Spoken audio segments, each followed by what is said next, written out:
Hello, everyone. Welcome to my presentation, Evolution of the United States Government Administration of the 1960s, between 1960s versus 1950s and prior. My name is Octavio Ramirez Lopez. This presentation is for class MPA 510, History and Theory of Public Administration for Dr. Sandstrom. So to begin with, this is just an overview of what I'm going to be talking about. I'll be talking about this week's readings and their the theorists and how these theories are either contradicted or supported by previous um, theories from the 1950s and prior by the foundation of our country.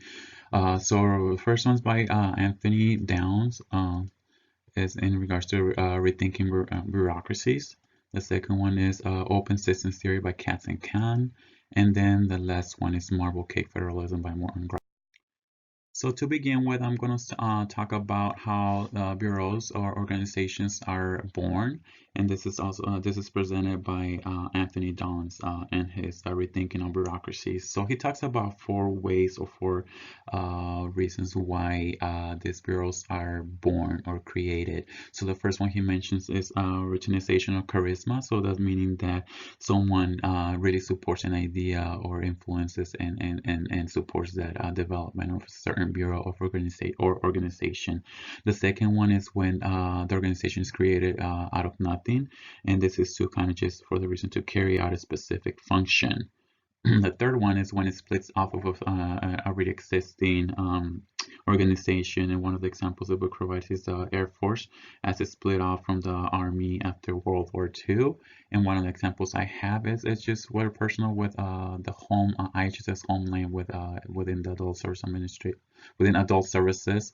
Where Riverside County DPSS, the Homeland kind of split off from the IHSS and to kind of support the IHSS, but it just became its own kind of entity. The fourth one is entrepreneurship. So that's when someone or there's some promotions or particular policies, and then the organization is created to support that certain policy. So these are just the fourth ways of organizations are born, and we're going to move on to the next topic, which is age lump. So organizations are born and they tend to have, they grow and then they have a break. So they all have cycles, and but I'm just going to focus mostly on the age lump of its members. So to begin with, it's just so so as the organization grows and new positions open up, there's all these climbers, who people are trying to get from the lower levels of positions trying to get into higher positions. So they're mentioned as climbers.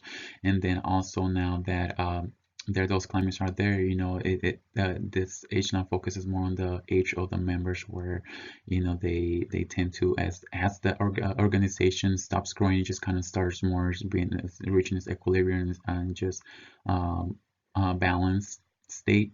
So there's really not much growth. It's just following its cycles of survival and staying alive.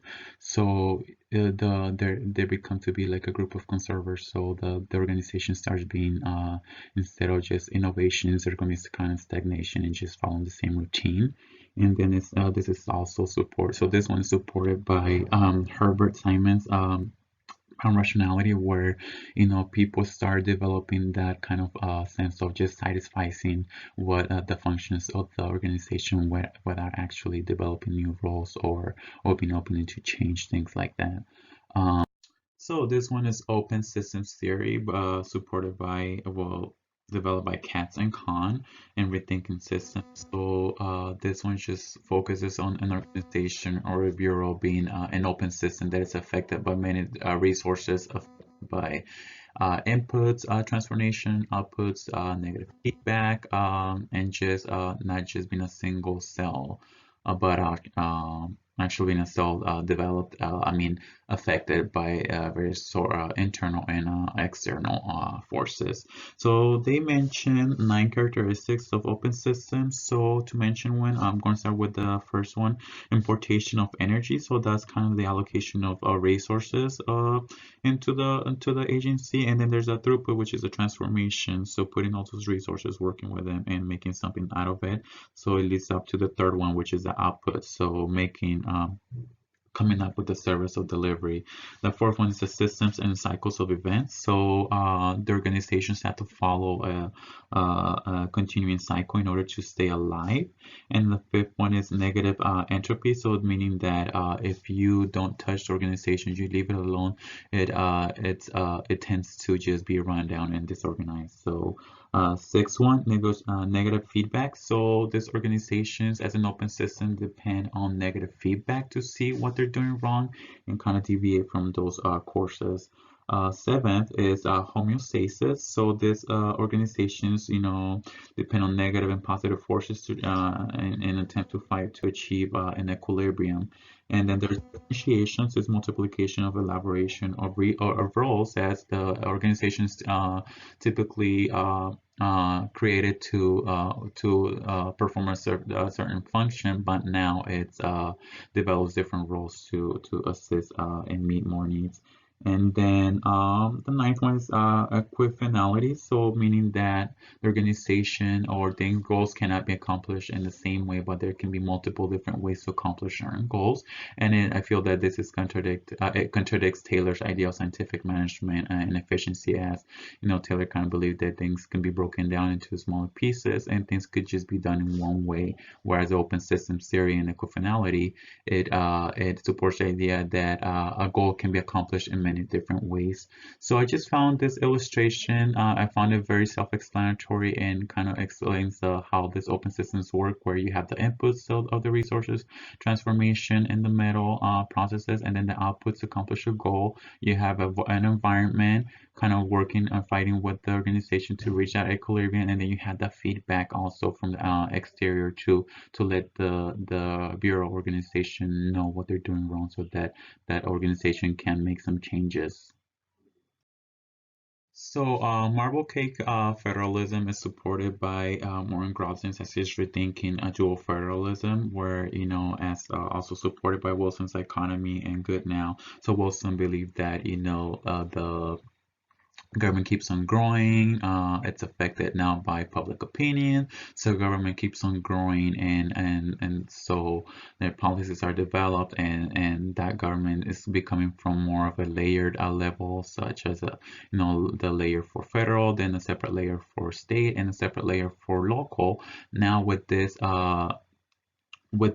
people's demands, the public opinion, and this policy has been developed, government now has to intermingle with all three or various levels of government. So the state, federal, and local governments now they have to work together based on this demand by the people in order to accomplish that goal. So it just kind of like pictures, it just kind of illustrates how the government is no longer layered but intermingled with the other levels of governments to accomplish a certain goal. So one of the examples personal examples that I have is, for example, adult protective services under the umbrella of adult service division through DPSS, as how adult protective services was developed by a mandate by the federal government through the Social Security Act of 1935, and then how the federal government, appropriates funds to the states, and then the states to the counties to develop the services. We also have to follow the social worker. We have to follow, the policies, meet those policies and regulations. We have to work together with the funds that is given to our agency by the federal and state governments, and also work together with the local governments and finding resources for those clients. So this kind of illustrates how the all three levels of government are intermingled and not actually layered, but they actually intermingle, and the social workers attempt to put everything into place and meet the client's needs. So again, I feel that this is supported by good nows with politics administration's idea of politics affecting. So politics has been developed to do certain things, and then the administration finding its way of bringing those things together. And then also Wilson's economy of that the government is growing by public demands, and now government's trying to meet all this people's needs or demands by the people that are made to public opinion. These are just the references I use from the book or textbook Classics of Public Administration to support my views and my presentation. So closing up, I talked about Rethinking Bureaucracies by Anthony, so it's supported by Anthony Dons and also supported by Herbert Simon's Bound Rationality. And then I also talked about Open Systems Theory, Rethinking Systems by Katz and Kahn, and how it's contradicted, how it contradicts Taylor's idea of scientific management. And finally, I also talked about Rethinking Dual Federalism and Into Marble Cake Federalism, which is I feel that is supported or somehow explained by Goodnow in his article of politics and administration. So hopefully, I hope you guys like my presentation. Hopefully I was clear. Let me know if you guys have any questions, and looking forward to see you guys' presentations. You all have a great weekend.